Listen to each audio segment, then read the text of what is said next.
Well, it is Thursday morning, and I'm coming to you from Hot Springs, Arkansas, where it is an absolutely gorgeous day today.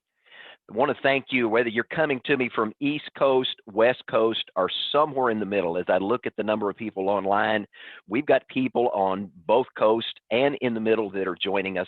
Others that will be coming in as we do this broadcast again later in the day. But I want to say thank you for the opportunity to be with us and give me a few moments to really share my heart and share my passion for a very important topic.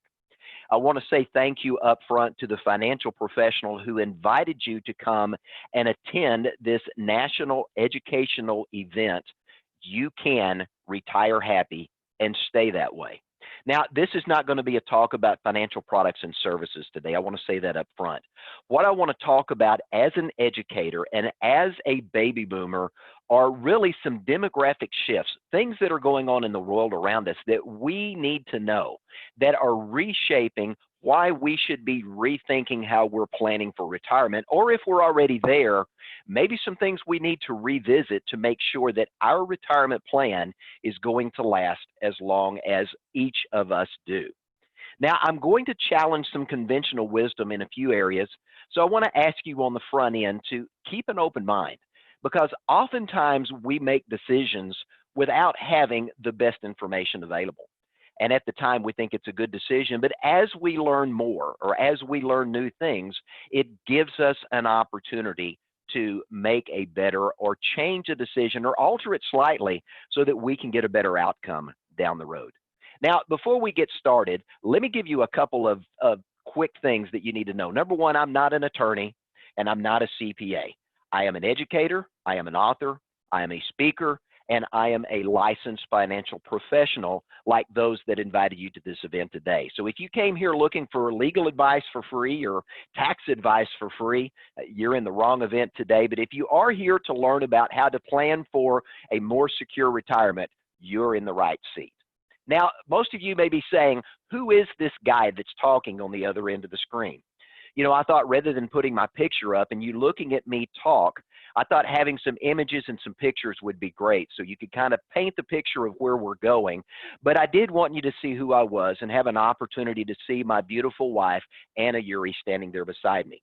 She and I have been married for 25 years. We've got 6 children, 3 grandchildren, 3 dogs, and a fish. Oh, and a cat. My daughter this morning reminded me not to forget the cat. So how we ended up with that conglomeration, I really don't know. A little bit about me and my background. I'm a 2-time Martial Arts Hall of Fame inductee. I've spent a lot of volunteer time speaking in schools about predator awareness, predator behavior, done a lot with anti-bully programs, spoken a number of universities and colleges on rape and assault prevention, and that's really been my give back to society. As I said, I'm an author, I'm a speaker, I'm a coach. Many of you may be familiar with John Maxwell. I serve as an executive director and member of the President's Advisory Council with the John Maxwell team. And because of that, I have the opportunity to speak on a lot of leadership issues. And teaching people to lead well with their money is something I've been passionate about and I've been doing for more than 3 decades. This has been a significant part of my life, and I very much appreciate the opportunity to be with you and to share today. But the reason I'm doing what I'm doing today is really not for me, but it's for my parents. So I want you to meet my mom and dad, Gail and Jane Terry. You know, my parents now are 84 and 81. Like a lot of older Americans today, they've been cooped up because of this coronavirus pandemic since late February. My mom is a multi-event cancer survivor, and she's got some heart issues, multiple stents in her heart. She's in need of a knee replacement, but because of COVID-19 and the inability for elective surgeries to take place, she's had to put that off. My dad, believe it or not, was my oldest student ever to take martial arts. He started his martial arts career at the age of 70. Yes, that's right, the age of 70. And Dad earned his black belt at 75 and taught in one of the schools that I helped a good friend of mine that's an instructor build. And Dad taught there for about 5 years. But today at 84, my dad and I have the same conversations on a regular basis because he doesn't remember we had the conversation a day or two before.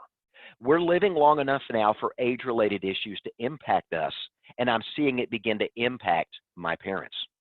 You know, Mom and Dad are still living pretty much independently right now, but For how much longer, I'm not sure.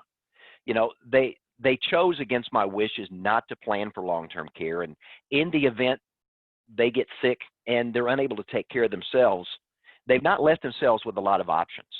Now, they've done okay money-wise, but as I've talked with mom and dad and just kind of shared what I wanted to do at this event, dad told me this. He said, son, he said, I want you to take my story and I want you to take the story of other folks like us where we've done well and we're going to be okay, where we fail to make good decisions and we're living with the consequences of that, and where we've learned to improve along the way.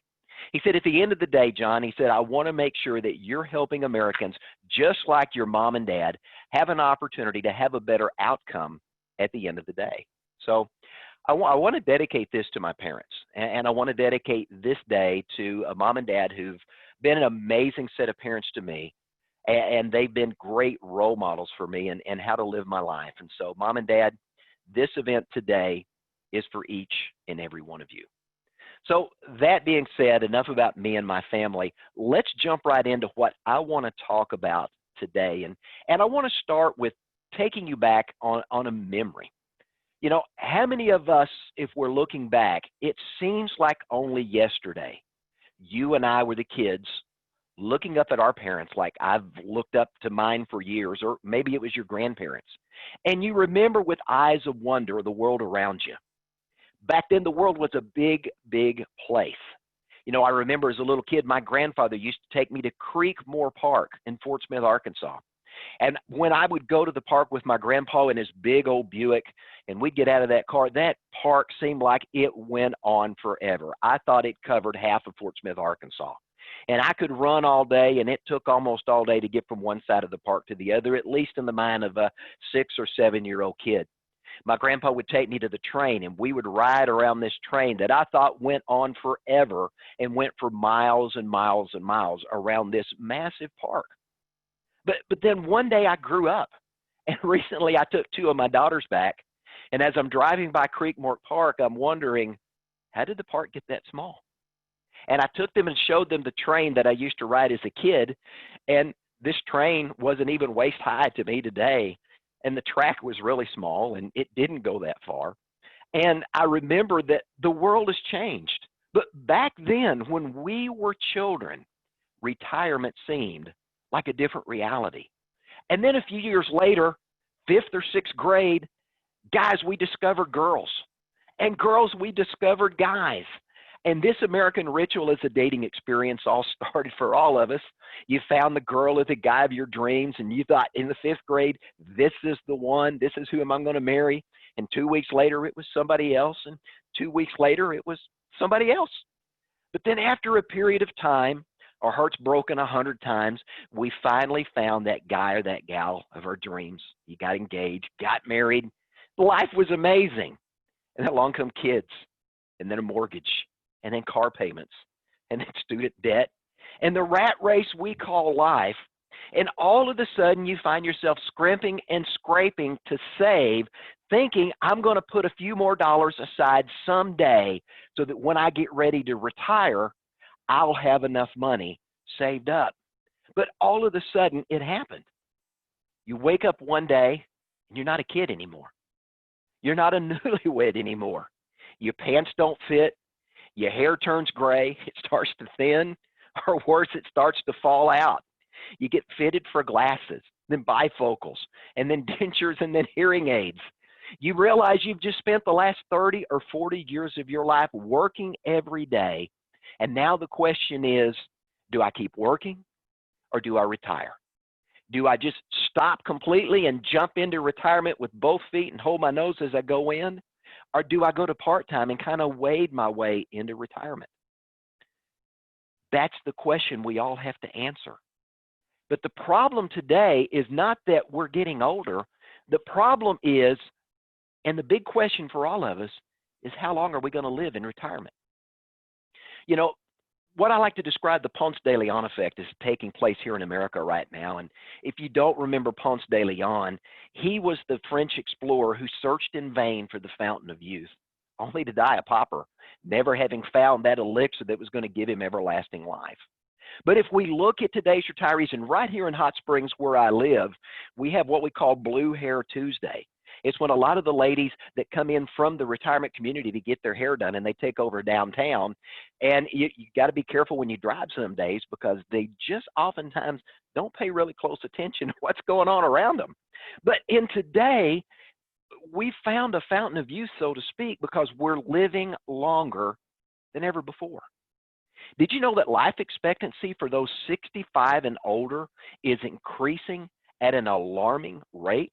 You know, according to the Center for Disease Controls and the National Center for Health Statistics, the baby boomer generation today, of which I'm a part and you're a part, and the things that probably are keeping you awake at night are the same things keeping me awake at night. Here's what they found in a recent study. Today's boomers are going to live longer in retirement than any previous generation in recent history. In fact, 1 in 4 retirees is going to live to at least the age of 90. And one of the fastest growing demographics in our population today are centenarians, people 100 years or older. And according to a Forbes magazine article called The Singularity Effect, scientists say that the first person believed to live to the age of 150 is already alive and well on planet Earth, and the first person to live to 300 will likely be born in the next decade. You know, the scientific things they're talking about today are the stuff that were just science fiction a few years ago.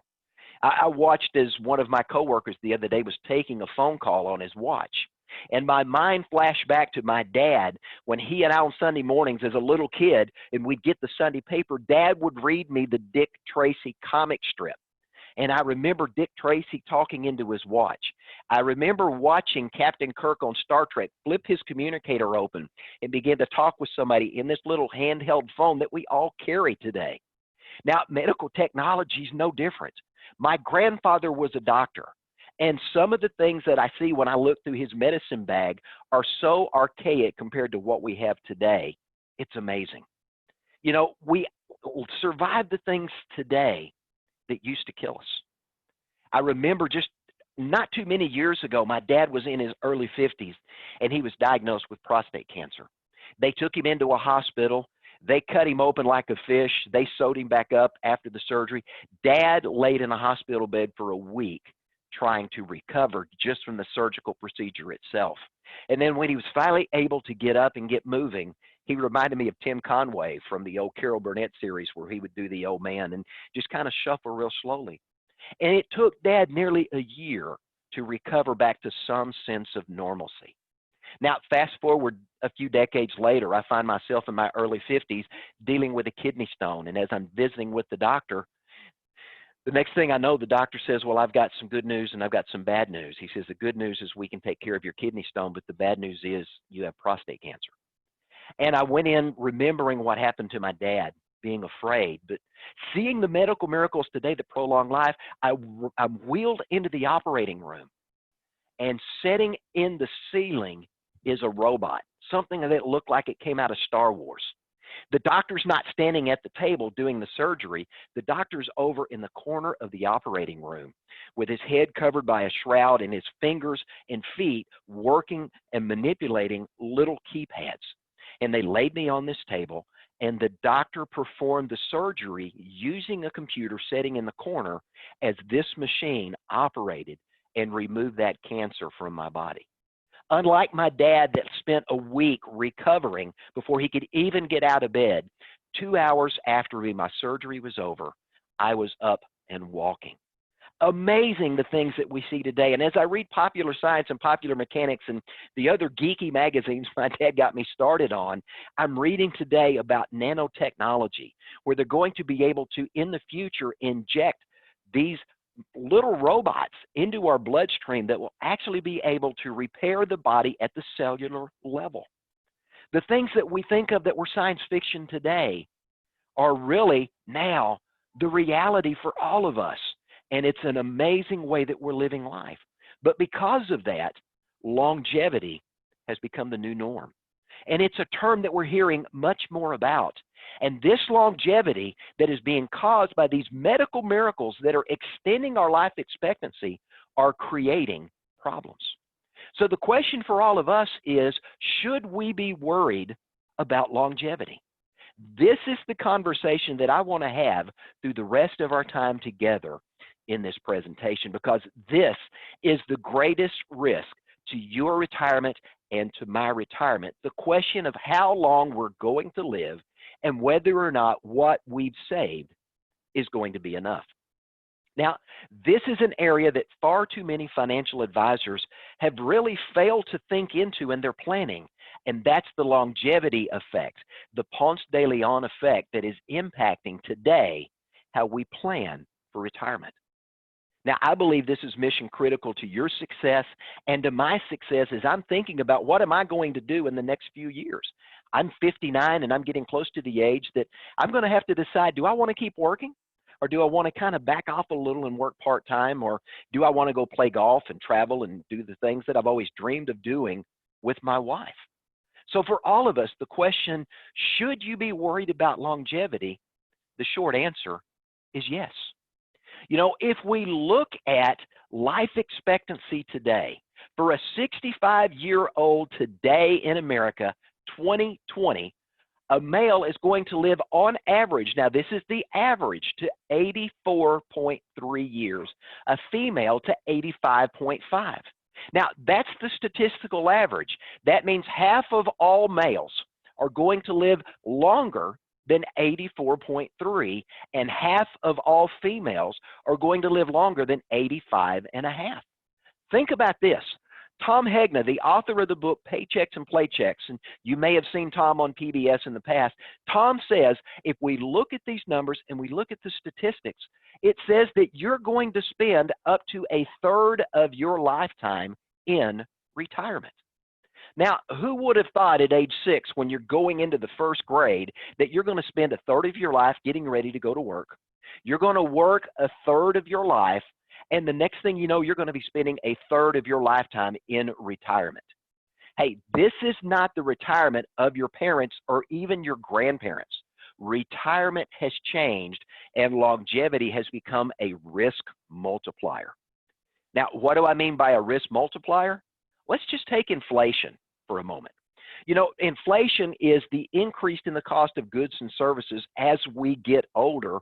We see that it costs more to buy the same things that it costs less of the other day. My daughter Kira and I were having a conversation just a few days ago about McDonald's. And I told her, I said, I remember as a kid that I could get 4 hamburgers for $1 when they were on sale. I could get 3 hamburgers for $1 at the regular price. Today, when you go through the drive-thru, a McDonald's hamburger is $1. What I used to get 3 for, I now only get 1. And that Big Mac I used to pay $1 for, it's $3.50 today. Now, here's something interesting, and you need to know this, and this is information you need to be aware of.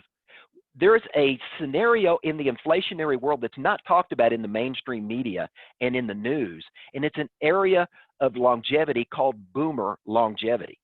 Now, what that means is this. While if we watch the news and we look at all the economic forecasts that are out there, and you watch CNBC or Fox Business or Bloomberg or whatever it is, they talk about inflation being at or around 1%. Well, that's the general inflation rate for goods and services. But for those of us that are nearing 60 and older, the cost of the goods and services that we tend to buy as we get older are increasing at a higher rate of inflation than the general inflation rate. In fact, it's running at around 3%. So what does that mean? Longevity becomes a risk multiplier. So think about this. If inflation for you and I is going to be around 3% a year as we get older, and the cost of goods and services is going to increase at that rate, if I retire at 65 and it costs me $3,000 a month just to pay my living expenses, when I get to the age of 77, just 12 years into retirement, I'm going to need $4,500 a month, 50% more, just to continue to maintain my same standard of living. And if I live to the age of 89, I'm going to need $6,000, twice as much then as I will now because of inflation. That's one of the multipliers that we're thinking about as really a longevity impact that maybe we haven't taken into account. And maybe it's a reason for us to have a new conversation or renew a conversation with our financial advisor to talk about longevity and how it impacts retirement. Because in short, the longer you're going to live, the longer I'm going to live, the more money it's going to take for us to live on. So this longevity effect is going to play a major role in how we live lives as we get older. So how do we address longevity? I may have to press y'all at this point, and you may be ready to get off the call, but I hope you'll stay with me because I want to give you some hope, and I want to give you a plan, and I want to give you 3 steps that you can do to begin to think about how you address longevity and begin to rethink what you're doing to make sure that you can have the best possible outcome in retirement. These are some additional planning steps that I think are important. And again, it's another reason to have a conversation with a financial professional that invited you here today. So let me share these steps with you real quickly. Number one, step one, I want to challenge you to rethink what retirement looks like. You know, for you and for I and for all of us that are on this call, retirement is a money decision. And it's like a chessboard. You know, there's many moving pieces on a chessboard. And if you make the wrong move, you can lose a piece. You could lose a pawn or a rook or a knight. And that's okay. You can still win the game. But if you make enough wrong moves, or you make the one wrong move that puts you in checkmate, the game of chess is over. And the sad thing about retirement is if you make a series of small wrong moves, it can put you in a situation that you checkmate your retirement, and there's no do-over. You can't go back and start over like you can in chess and reset the pieces and play again. If you checkmate in retirement, you can't back up 20 years and start over. You're going to be stuck with the reality that you have. So I want to challenge you to think about what an extended retirement may look like for you. What if you live 30 or 35 years in retirement? That's a big deal. You know, the American College reported just a few years ago that 80% of elderly women are living solely on Social Security. That's because people, even back then, didn't think about the longevity effect and how long they were going to live in retirement. You know, Simply Wise just did a study that they released at the end of July, and they found that in light of this coronavirus pandemic that we're dealing with, nearly 2/3 of all Americans are more concerned about the long-term financial impact of retirement than they were just 12 months ago. This longevity world has caused us to rethink retirement. But the question for many of us is, how did we get here? You know, we saw a decade of low interest rates. We saw the federal government engage in a policy called quantitative easing, where they artificially lowered interest rates to deal with what we saw with 9/11 and then what we saw in 2008. Now we have a pandemic, and if you look at the numbers today, we are $26+ trillion in debt as a nation. We saw 2 significant stock market corrections in 2001, in 2008, and then along comes a global pandemic, and what did we see? We saw another major market correction that took place in 2020. Now we're beginning to recover from that, and we're seeing the markets again go up, but the question is, for how long? But think about that. 3 major market corrections in just 2 decades. Now, that's unprecedented in our nation's history. And what was the result of that? One of the studies that we've seen today is the old adage of you can save all the money you want for retirement, and then as long as you take out 4% and no more than 4%, your money's going to last as long as you do. Well, because of the longevity effect and the fact that we're living longer, that 4% withdrawal rate is no longer considered a safe withdrawal rate. In fact, the number today is somewhere around 2.3 to 2.8%. Now, who wants to live at 65 to 55% of what you planned on living in retirement? Nobody does. But longevity has changed the dynamic of how we have to live. Longer period of time. You know, one of the major fears that we hear over and over in study after study, and you and I probably, this is one of the things that most likely keeps you and I awake at night, and it's this. The main reason people fear retirement is they ask the question, have I saved enough, and am I going to outlive my money? This is the number one fear of retirement, and we continue to see it played out. That red line is the number one fear of consumers today. The number two fear is whether or not Social Security is going to remain viable, because for many people, that makes up 40 to 50% of their guaranteed income in retirement. The number three fear that you and I and people just like us across the United States have is the fact that as we get older, we are now living long enough for age-related illness and injury to impact us. We don't want to be a burden on our families, but the question is, how are we going to pay for care when and if it's needed? Now, conventional wisdom and the way that we've always planned can be wrong. In light of conventional wisdom, many people have made decisions that now they look back years later and thinking, that was the dumbest way I should have ever saved for retirement. But you can't go back and undo what you've done. So if there's a chance to challenge conventional wisdom and think about different ways to do it, now's the chance. And when I think about conventional wisdom, I think of the story that I heard tell. And I don't know if the story's true or not, but it really bears out the point. You know, a husband asked his wife one day as he's getting ready to bake a ham for Sunday dinner, why she always cuts the end of the ham off before she puts it in the oven. She paused for a moment. She says, honey, I don't know. She said, that's the way my mom taught me to do it, and that's the way we always did it in our house growing up. So the wife calls mom and says, hey, mom, why did we always cut the end off the ham before we put it in the oven to make a Sunday ham? Mom paused for a moment. She says, you know, I don't know either. That's the way Grandma taught us. So they reached out to Grandma, and they asked Grandma, why did we cut the end off the ham? She says, I don't know. That's the way your great-grandma always taught us. Let's ask her. So they called great-grandma in the nursing home, and they asked great-grandma, why did you always cut the end of the ham off before you put it in the oven? And great-grandma started laughing. She says, why, hon, when we were growing up, she says, our little oven was so small that we had to cut the ham off because it wouldn't all fit in a single tray, and we couldn't bake it all at one time. So we baked part of it in the oven, and then we ate that while the other half was being baked. So what do we see? We see conventional wisdom perpetuating a tradition that may or may not have even made sense. But because that's the way we've always done it, that's the way wisdom has been passed down. You know, many people have heard their entire lives, and my uncle, who is a CPA, espoused this as well. Maximize your 401k, put as much money in it as you can, and save, and let your employer add to it.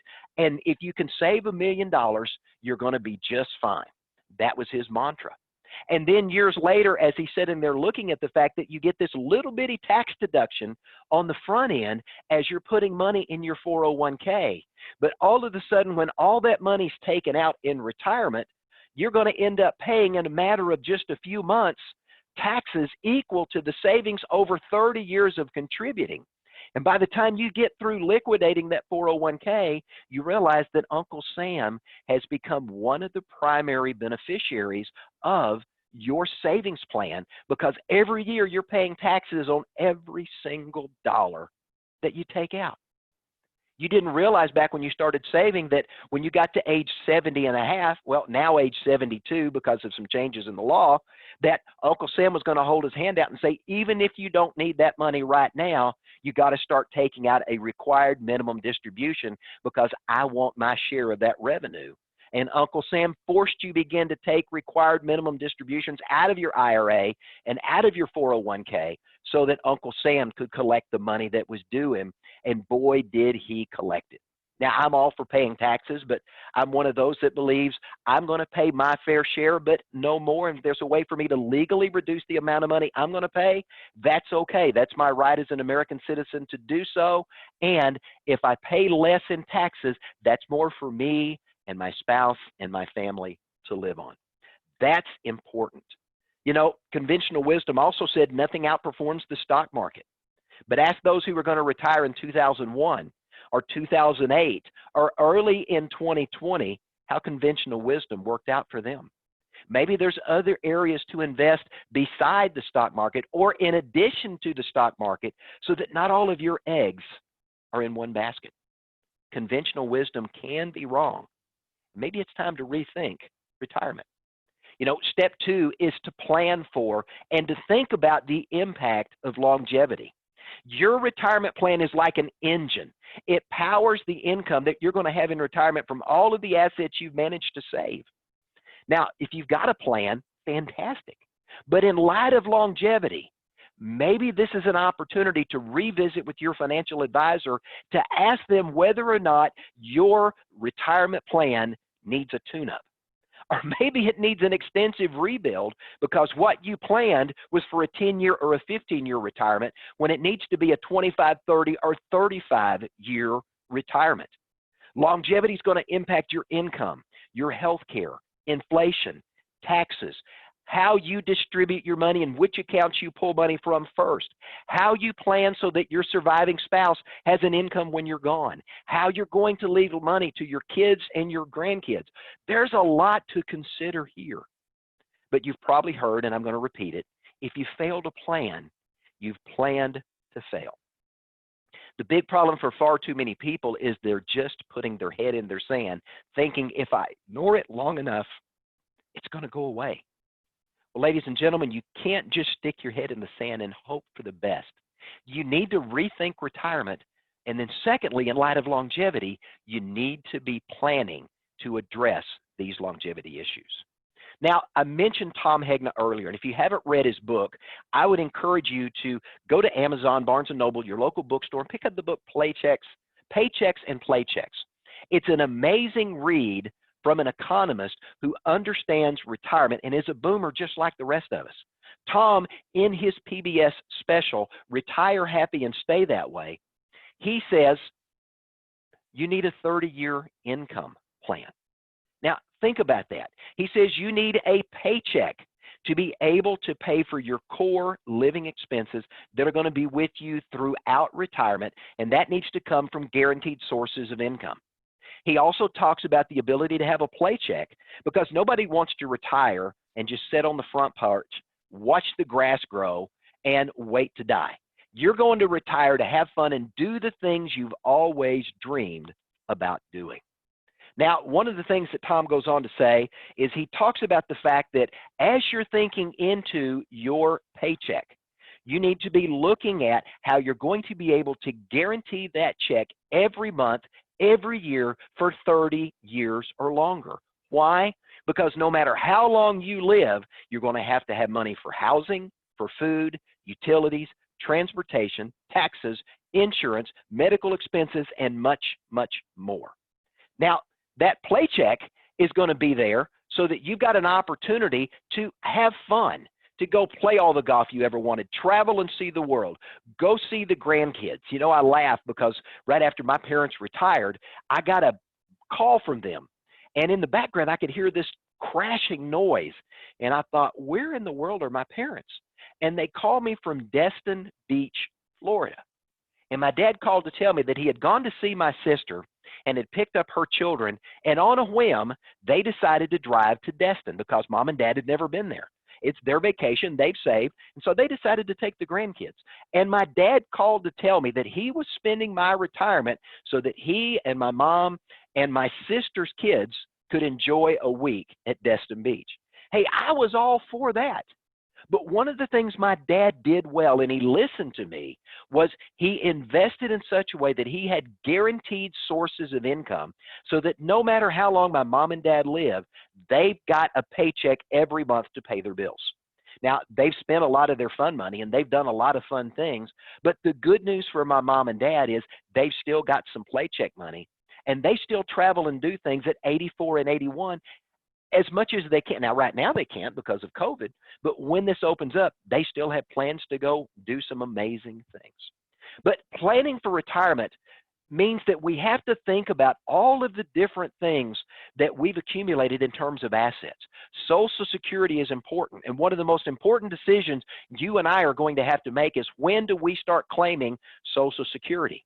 85% of Americans claim it at the age of 62, not realizing that if they waited, they're going to receive a bigger check, and that bigger check is likely going to be passed on to their surviving spouse. Did you know that if you wait until the maximum claiming age, that you would receive 75% more on average than what you would receive at age 62? Think about that. 85% of Americans are taking Social Security at age 62, giving up as much as 75% of their maximum eligible benefits. That's not thinking from a longevity perspective. And in addition to Social Security, when you begin to pull money from your pension, your 401k, your IRA, your other savings account, all of these things have to work together, and they have to be congruent in planning so that you know which asset is going to start generating income at a specific point in time so that you can stay ahead of inflation. Now, one of the other things I've heard Tom talk about, and I agree with him as an economist myself, is the fact that there are 11 critical years in retirement. The 5 years before you retire, the year you retire, and the 5 years immediately after you retire. These are the most mission critical years, because if you make a financial mistake or you suffer a financial setback in the markets, you don't have time to recover. So it leads to the question of, how much risk should I take in retirement? Well, I want to share with you an idea called the Rule of 100. Maybe you've heard it, maybe you haven't, but it's a tool that many financial professionals use to help individuals like you and I quantify how much risk we should be taking with our money. And it's a simple conversation starting point that you take 100, you subtract your age, and that number gives you the percentage of your total portfolio that you should consider being at risk and exposed to the whims of the market. Now, let me give you an example. Let's assume you're 70 years old. 100 minus 70 equals 30. So based upon the rule of 100, no more than 30% or $30,000 of a $100,000 portfolio should be at risk and exposed to the whims of the market. Money should be allocated, again, the old rule of not having all of your eggs in one basket. Diversification is important. This is a starting point for a conversation with the financial advisor that invited you here to take a look at how much money you have at risk. And the question is it too much? Is it not enough? Or is it just right? It's that Goldilocks and the Three Bears conversation. Too much or too little can be a problem either way. But finding that right mix that you're comfortable with, that allows you to make sure you're managing longevity expectations, is important. Now, there's another issue that you need to plan for, and that's healthcare in retirement. Think about this. Between the time that you retire and the time that you die, on average, you're going to spend $285,000 in healthcare expenses during your retirement. Now, that's a pretty significant number. Those are in today's dollars. That doesn't factor in inflation. Now, on top of that, that doesn't include the money that you would spend in the event you get sick or injured along the way or suffer a cognitive impairment that requires long-term care. Now, that long-term care topic is the 800-pound gorilla in the room that nobody wants to talk about. But in my opinion, and having done this for 30 years and spoken in civic groups, in colleges, at universities, in churches, and in public forums all across the country, this has been the number one cause of early impoverishment in retirement that I have experienced in the lives of the folks that I personally worked with in the past when I was doing what the financial professionals that you work with do. Before I became an educator and a teacher, this is a big deal. This 800-pound gorilla is long-term care. And according to the Department of Health and Human Services, 7 out of 10 of us on this call today are going to experience a long-term care event that's going to require that we're going to need assistance for the rest of our lives with dressing or bathing or walking or feeding ourselves or other activities of daily living. And it's a significant issue Why? Let's go back to what we talked about earlier. Medical advances that are extending the quantity of our life are allowing us to live long enough for age-related illness and injury to begin to manifest itself in our lives. You know, there was a popular science infographic out a few months ago that says, "This is how we die in America." And it showed the fact that we are now living long enough for these age-related impairments to really begin to take their toll on our lives. Now think about it. The average cost today of home health care, someone to come into your home to take care of you, is $51,000 a year. If you have to go into an assisted living facility, you're going to pay about the same rate. Now, if you go into a nursing home and you want a private room, that's $102,000 a year in 2019 dollars. That's the latest numbers that we have. Now, long-term care costs are increasing at an average rate of around 5% a year.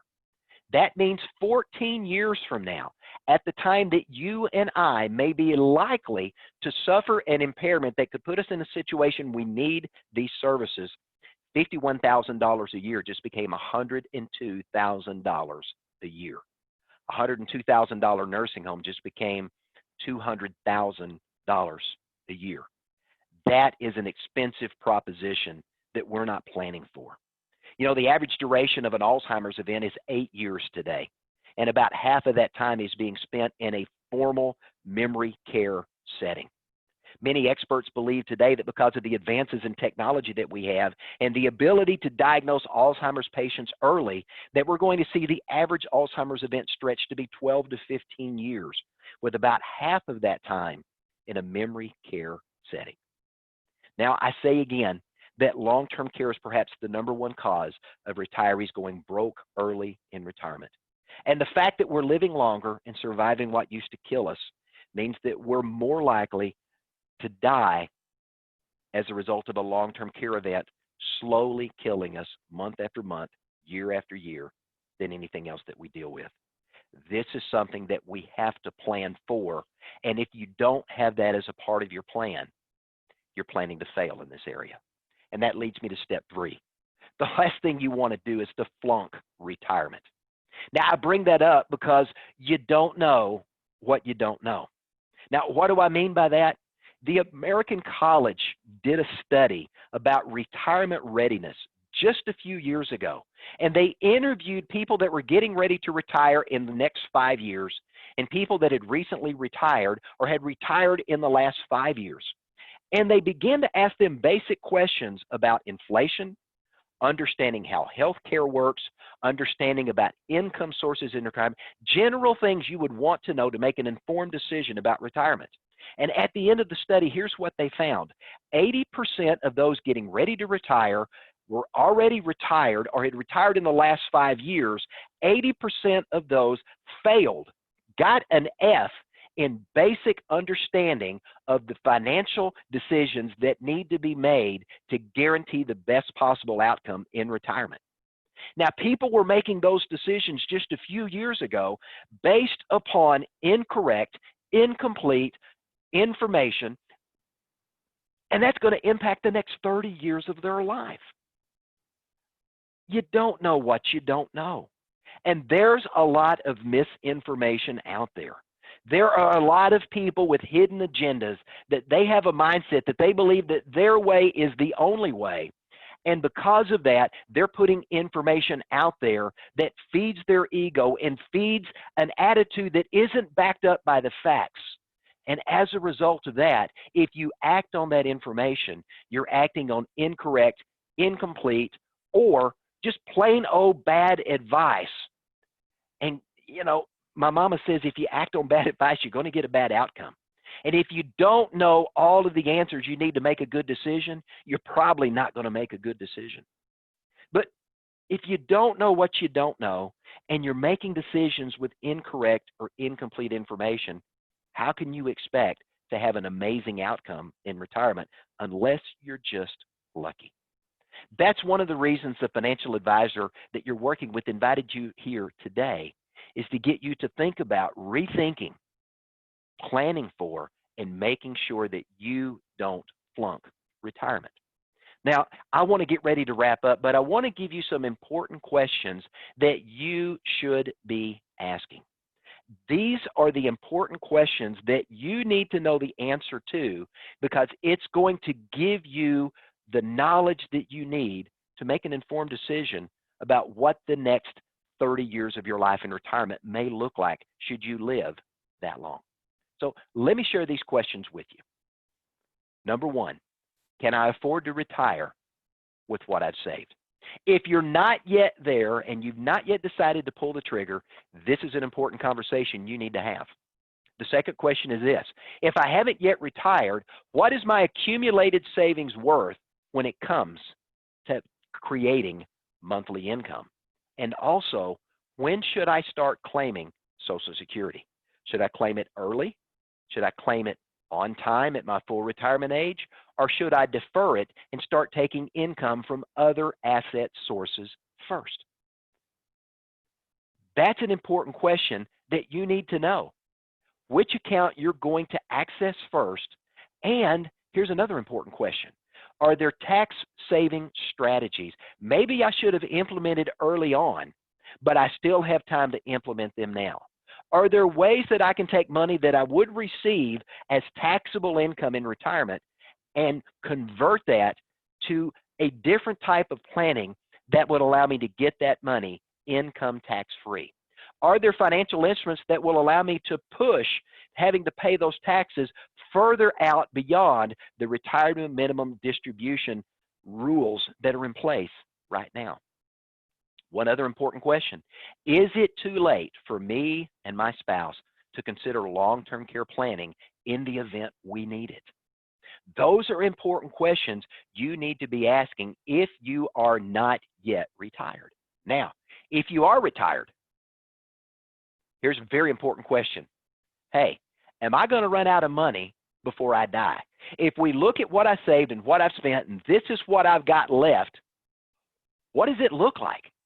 Now, maybe you're like a lot of folks, and a number of the studies that we've seen show that most people aren't taking as much money out of their account as they could because they are afraid they might run out.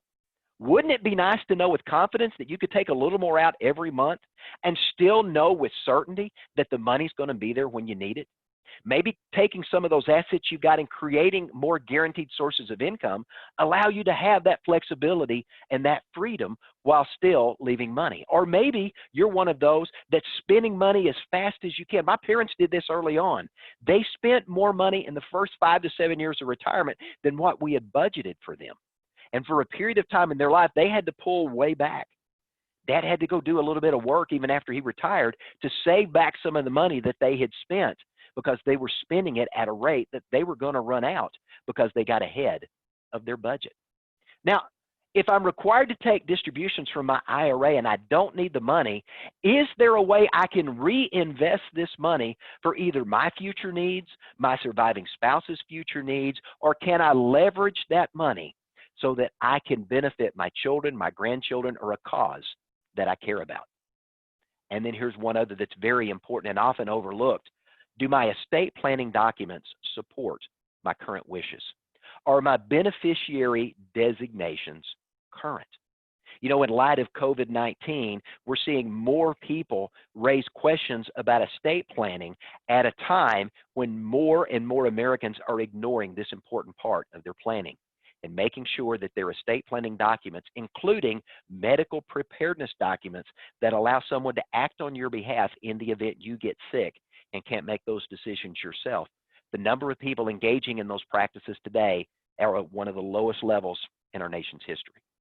Now, working with the financial planner is important, and I appreciate the fact that the financial professional that you're working with invited you here today. And I want to pat you on the back for working with them, because 83% of Americans who are working with a knowledgeable financial professional experience a better outcome, and they financially benefit as a result of working with their financial professional. But it's important that you work with a financial professional that understands longevity planning. And the men and women that invited you here today, I know do that because I've spent time with them to make sure they understand what I teach. Why? because longevity planning is unique. It's like having a 1,000-piece puzzle thrown out on the table before you, and all of those pieces have to be put into place exactly so your retirement picture is perfect and complete.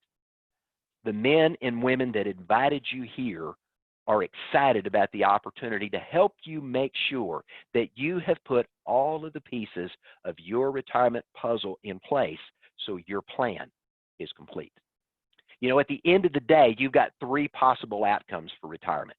You can have a good retirement or you can have a better retirement, but the best possibility of the best outcome in retirement comes from working with a knowledgeable financial professional. So you've got to choose, but you've got to choose wisely. You need to think about whether or not you're willing to rethink retirement in light of longevity. And if you're willing to rethink it, maybe you need to tweak your plan. Maybe you need to overhaul your plan, or maybe you'll finally come to the realization and have that man in the mirror, woman in the mirror moment that says, hey, I've not done really anything I need to do to plan. It's time for us to put a plan together. So you've got to choose your correct response to what we've talked about today. And that's where the financial professional who invited you here can help. So it starts with a conversation. And they would love an opportunity to sit down with you to evaluate and review what you're doing now and to make sure it's working as planned. They'd love to be able to explore if there's a different way, having heard and learned what you've learned today, if there's a different way to plan and to show you how this can personally benefit you and your financial situation.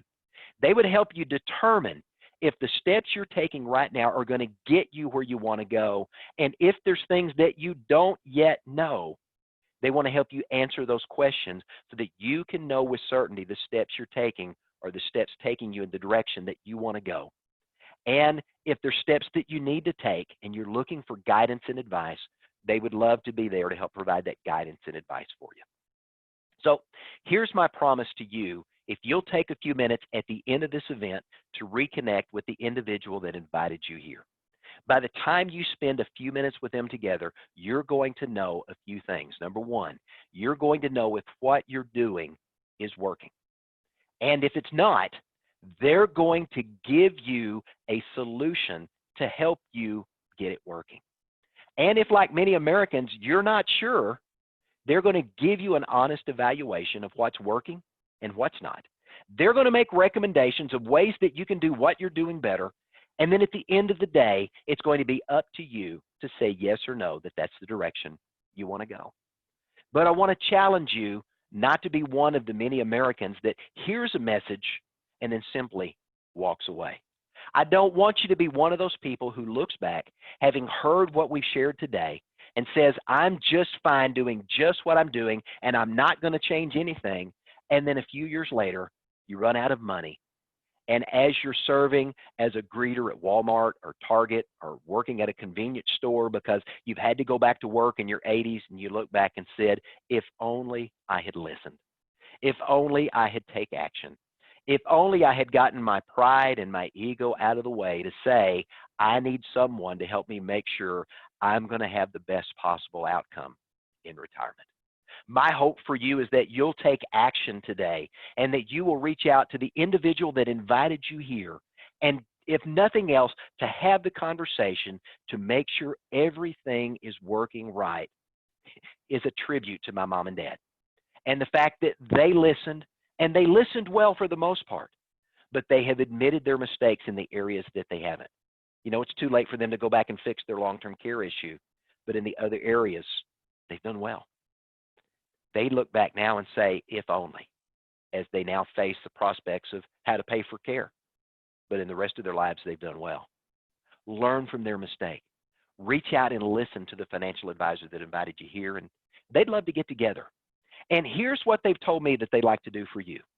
If, as a result of attending this event today, you would be willing to schedule a complimentary review conversation with them.